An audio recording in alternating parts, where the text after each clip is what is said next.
और अब बात बिहार के पाटलिपुत्र सीट की करते हैं। इस बार भी यहां लड़ाई बेहद अहम है, तो चुनौती आरजेडी के लिए खाता खोलने की भी है। लालू को यहां से कभी कामयाबी नहीं मिल सकी है और इस बार भी जिम्मा है लालू की बड़ी बेटी मीसा भारती पर। पिछले 2 बार से वो कांटे की टक्कर में अपने सियासी चाचा रामकृपाल से मात खाती है। तो वहीं बीजेपी की कोशिश यहां फिर से कमल खिलाने की है और पीएम ने मोदी ने बता दी कि रैली कर अपने मंसूबे भी यहां पर अब जाहिर कर दिए हैं।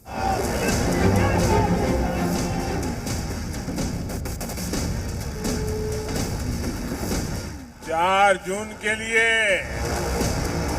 ये मनेर के लड्डू तैयार रखिए।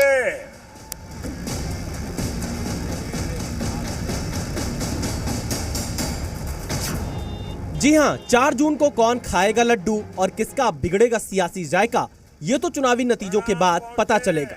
लेकिन बिहार की एक ऐसी सीट भी है जहां मुकाबला न केवल दिलचस्प है बल्कि यहां साख की भी लड़ाई है, और ये है पाटलिपुत्र सीट। इस अहम सीट से आरजेडी की ओर से लालू की बेटी मीसा भारती हैं, तो उनके मुकाबले फिर से चुनावी ताल ठोक रहे हैं बीजेपी से रामकृपाल यादव।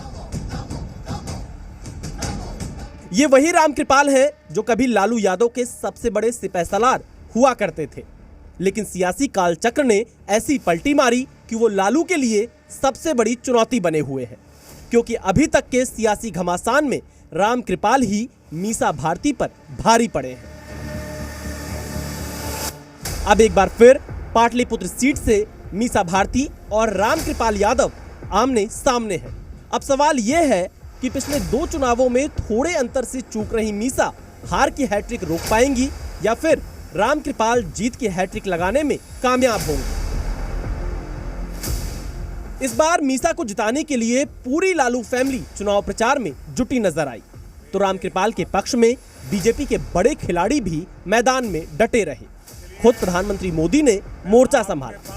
पाटलिपुत्र में रैली को संबोधित कर पीएम मोदी ने परिवारवाद को लेकर लालू परिवार को निशाने पर लिया और कहा कि ये लालटेन एक ही घर में रोशनी करता है। ऐसी लालटेनियां है जो सिर्फ एक ही घर में रोशनी करता है, एक ही घर में रोशनी की है।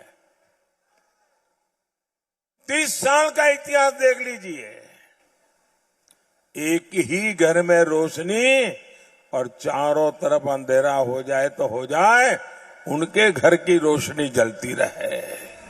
प्रधानमंत्री मोदी ने चुनावी माहौल फिर बीजेपी के पक्ष में बनाने की कोशिश की है और पार्टी को भरोसा है कि यहां से तीसरी बार कमल खिलने से कोई रोक नहीं सकता। बात अगर पाटलिपुत्र के जातीय समीकरण की करें तो इस सीट पर 16.5 लाख वोट हैं। इनमें सबसे ज्यादा यादव मतदाता करीब 4 लाख है। यहाँ भूमियार वोटर 3 लाख, 1 लाख ब्राह्मण, 1.7 लाख कुर्मी, 1.7 लाख कोयरी और 1.5 लाख मुस्लिम और बाकी एससी वोटर हैं। दोनों खेमों से यादव उम्मीदवार होने से मुकाबला दिलचस्प हो चला है। वहीं एनडीए को जेडीयू के साथ होने से कुर्मी कुशवाहा मतदाताओं का साथ मिलने की भी उम्मीद है। पिछले 2 चुनावों में यहां बेहद करीबी मुकाबला देखने को मिला था। 2014 में बीजेपी के रामकृपाल यादव को 3,83,262 वोट मिले थे। वहीं मीसा भारती को 3,42,940 वोट मिले थे। जीत का अंतर करीब 40,000 का था। वहीं 2019 में रामकृपाल यादव को 5,09,557 मत मिले थे, जबकि मीसा को 4,70,236 वोट मिले थे। इस बार जीत का अंतर करीब 39,000 था। आरजेडी को भरोसा है कि पिछले 2 बार करीबी मुकाबले में उसे हार मिली थी, लेकिन इस बार आरजेडी को ही जीत नसीब होगी। हर एक जगह जहाँ भी संभव हो रहा है, बिहार की जनता, देश की जनता इस बार खुद से, किसी को कहने की आवश्यकता नहीं है, इंडिया गठबंधन को जिताने के लिए खुद से लोग कोशिश कर रहे हैं। अपने स्तर से जिनसे जो संभव हो रहा है वो काम कर रहे हैं।